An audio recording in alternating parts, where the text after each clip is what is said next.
오늘 성경에 보니 이 라반이라는 사람과 야곱이라는 자가 상당히 인생에 있어서는 고수인 것 같아요. 라반도 이 야곱에게 아내 라헬을, 자기의 딸 라헬을 주는데 있어서 레아를 덤으로 주려고 어찌 보면 야곱을 속인 거죠.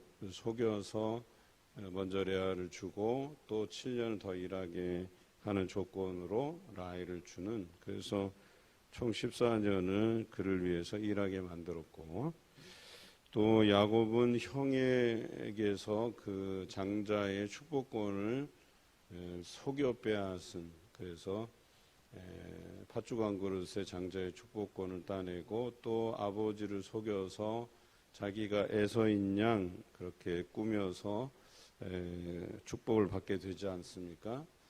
말 그대로 전력이 있는 사람 둘이서 계약을 맺는 장면이 나와요. 그러니 라반도 손해보기 싫고 야곱도 손해보기 싫은 사람인데 이 두 사이에서 소유권 가지고 이제 이야기를 하죠. 처음에는 이제 야곱이 라반에게서 떠나서 자기 형에게, 자기 고향 땅 어머니가 있는 곳으로 가고 싶어 했는데, 물론 이제 이 뒤로부터 리브가와 헤어진 이후에는 엄마를 보지 못하게 돼요. 그래서 아마 이제 성경에서는 야곱이 돌아오기 전에 이렇게 별세하신 것이 아닌가 뭐 이렇게 판단해요. 아무튼 자기 고향 땅으로 가게 해달라고 했을 때에 외삼촌이 너에게 뭐 서운하게 한 일이 있냐? 네가 이 일을 맡고 나서부터 하나님께서 너를 축복하셔서 이렇게 많은 때를 소유하게 되었다고 이야기해요. 이것을 인정합니다. 그러니까 야곱이 일 열심히 해서 그런 일들로 인하여서 자신이 번성케 됨을 인정을 해요. 또 그 장면을 30절에도 다시 한번 언급해요. 외삼촌에게 복을 주셨다라고 하는 것이죠. 자기로 하여금 복을 주시게 했는데 이 대부분의 것이 자기를 위해서 일했다기보다는 삼촌 라반을 위해서 일한 것이거든요. 그러니까 삼촌 라반은 자기에게 많은 소유가 있던 것을 인정하면서도 이제 이 야곱을 떠나보내기가 싫은 거예요. 그로 하여금 하나님께서 복 주셔서 이 많은 때를 거느리게 됐다는 걸 알았기 때문에, 그래서 이제는 내가 품삯을 정하면 그 품삯을 내게 주겠다는 약속을 하게 되죠. 야곱을 붙들기 위한 수단이 그거밖에 없었기 때문에. 그래서 야곱이 외삼촌에게 이제 계약에 대해서 이야기해요. 그래서 양이든 염소든, 그래서 아롱진 것, 점 있는 것, 검은 것, 그 다음에 염소 중에서는 점 있는 것, 아롱진 것. 그 다음에 생각해 보세요. 다른 것들은 뭐 아롱진 것, 점 있는 것 이거 둘째치고 검다, 희다로만 보면 양은 검은 것이 포함되어 있고 염소 중에는 검다라고 하는 조건이 없어요. 그러니까 우리가 흔히 아는 조건은 염소는 검은 것이 많고 뭐 양은 흰 것이 많고 뭐 이렇게 알고 있잖아요. 근데 제가 요르단 현지에 가니까 염소 중에 우리같이 이렇게 검은 염소를 찾아보기가 쉽지 않더라고요. 보니까. 그래서 좀 조건이 좀 다르다라고 하는 것을 좀 전제하고, 그런데 아무튼간 라반이 이것을 허락했다라고 하는 것은 적어도 손해보는 장사는 아니었다는 거예요. 그러니까 이 야곱이 내세운 이 조건은 자기가 보더라도 자기에게 유리한 조건이지 야곱에게 유리한 조건이 될 수 없는 것을 알았을 거예요. 그러니까 라반도 손해보는 장사는 하기 싫은 거예요. 그래서 허락한 것이죠.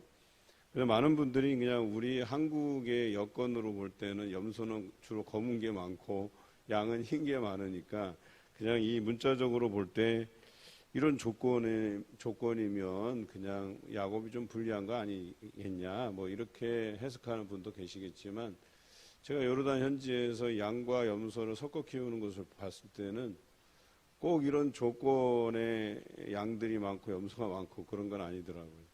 그런데 분명한 것은 라반도 손해보기 싫고, 그런데 야곱도 나름의 계산이 있던 거예요.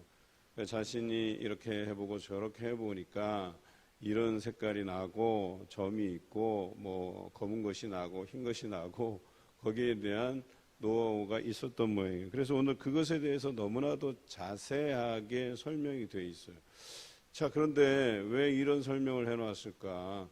차라리 하나님께서 복 주시고 함께 해주신 거라면 굳이 이런 구체적으로 그 나무 가지를 어디다가 보게 하고 그 옆에서 새끼를 베게 하고 어떤 물을 먹게 하고 뭐 이렇게 구차하게 자세하게 설명해 놓을 필요가 있을까? 그런데 중요한 것은 이래요. 오늘 성경이 시사하는 바는 하나님께서 복을 주시는 것은 맞지만 야곱이 자기가 할 수 있는 최선의 노력이 있었다는 것을 이 저자는 알려주고 싶은 거예요. 그렇습니다. 우리 신앙생활을 해가면서 어떤 사람들은 요행을 바라는 사람들이 있어요. 그래서 그냥 무작정 기도만 하는 사람이 있어요.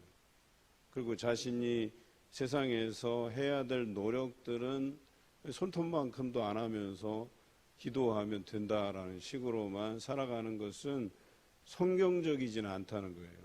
성경에서 그런 요행을 바라고 하지 않아요. 두 가지로 나누는데 하나는 하나님의 뜻대로 행하는 사람이 있고, 그런데 그 하나님의 뜻대로 행하는 사람 중에 하나님께서 원하시는 방식이 상식적이지 않은 요구들이 있어요.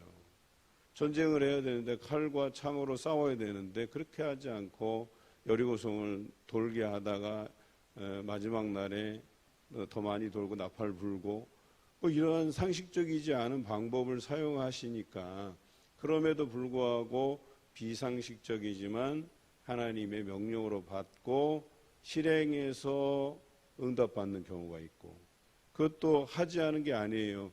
여러분, 우리에게 하나님께서 비상식적인 것을 행하라 할 때에 여러분 이해하시겠어요?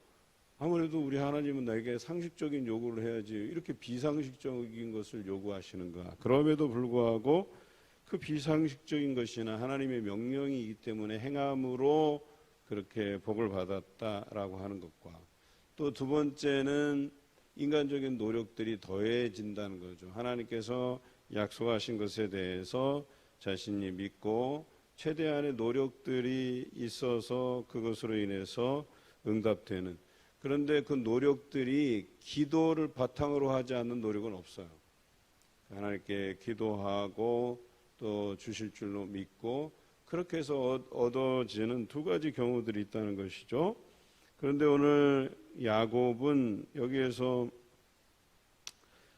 결론적으로는 43절에 매우 번창하였다 이렇게 돼 있어요. 그런데 그 앞쪽의 내용들을 자세히 살펴보면 하나님께서 그것을 자신에게 시킨 것은 아니에요. 그러나 그가 이런 품삯을 정해놓고 이러한 것들을 나의 소유로 삼겠다고 했어요.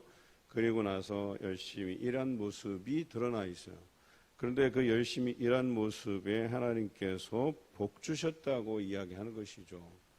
그래서 이것을 라반도 인정했고 야곱도 라반에게 외삼촌이 보시기에 나로 하여금 하나님께서 복 주셔서 삼촌이 이렇게 번성하게 된 것을 아시지 않습니까? 이렇게 고백한 것을 보면 이 야곱의 모든 행사에 하나님께서 개입하시고 간섭하시고 좋은 결과물을 주셨다라고 하는 것은 분명합니다. 그럼에도 불구하고 야곱이 자기가 해야 할 바를 안 한 것이 아니에요. 노력한 것이죠. 우리 신앙인들 중에서 이러한 노력이 있어야 돼요.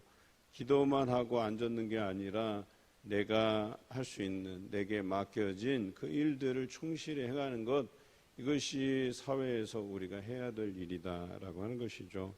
그리고 그 노력 끝에 하나님께서 그 좋은 결과물을 우리에게 주시는 것을 이해해야 된다라고 하는 것이죠.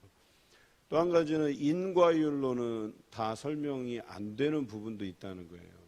예를 들어서 욥의 경우가 그렇다는 거예요. 인과율은 내가 여기서 선하게 살았기 때문에 그 선하게 산 것에 대한 대가, 내가 열심히 노력해서 얻은 그 결과, 이것이 인과율이에요. 그래서 저 사람은 저만큼 받을 만한 노력을 했어라고 인정되는 게 세상의 인과율이에요. 그런데 인과율로는 또 설명되지 않는 부분도 성경에 드러나 있거든요. 욥이 하나님 앞에 열심을 내었어요. 그리고 그 거룩함을 유지하기 위해서 하나님 앞에 번제 드리는 것, 자기 자녀들을 위해서 혹시 부지 중에라도 죄를 범했을까 봐 하나님께 번제 드리기를 힘썼던 욥이었었어요.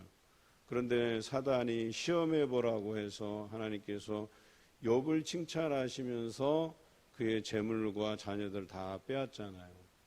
그리고 그 가운데 또 병이 들어서 사랑하는 아내가 차라리 하나님을 욕하고 죽으라고 말하기까지 그런 고난 중에 있잖아요. 어떻게 의인은 고난받는가라고 하는 이 질문을 던지게 만들잖아요. 그러니까 그건 인과율이 아니에요. 하나님께 그렇게 거룩하려고 애쓰고 흠이 없이 살려고 애쓴 사람이라면 당연히 잘 되고 그 과정이 순탄하고 형통해야 되는데, 그런데 그 과정이 참 어려웠던 순간을 맞이하게 되잖아요. 물론 결과론적으로는 좋아요.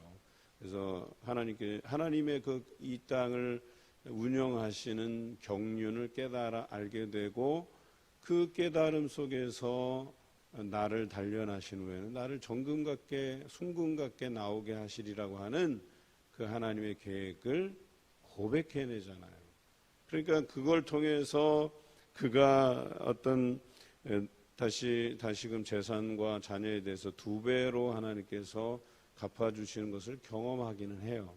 그런데 그 인과율대로는 진행이 안 된단 말이에요. 마찬가지로 우리에게 때로는 인과율대로 주어지지 않을 때라도 감사할 수 있느냐, 이것이 관건이라는 거예요. 오늘 성경에서는 야곱이 노력한 대로 그의 재산을 증식해 주셨어요.